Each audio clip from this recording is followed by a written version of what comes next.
Buenos días, soy Gerasim Voronkov y para mí es un gusto presentar para la Feria Virtual del Libro que dos trabajos discográficos hechos por la iniciativa de Universidad Nacional de Colombia, que soy profesor de la Universidad de Colombia, en conjunto de Filarmónica de Medellín y Teatro Metropolitano de Medellín.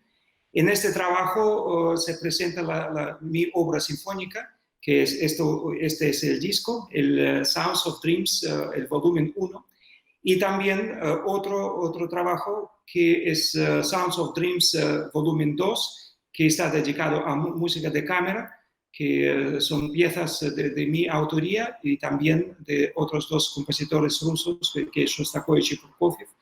La presentación de estos dos trabajos será el próximo lunes a las 2 de la tarde. Todos muy bienvenidos.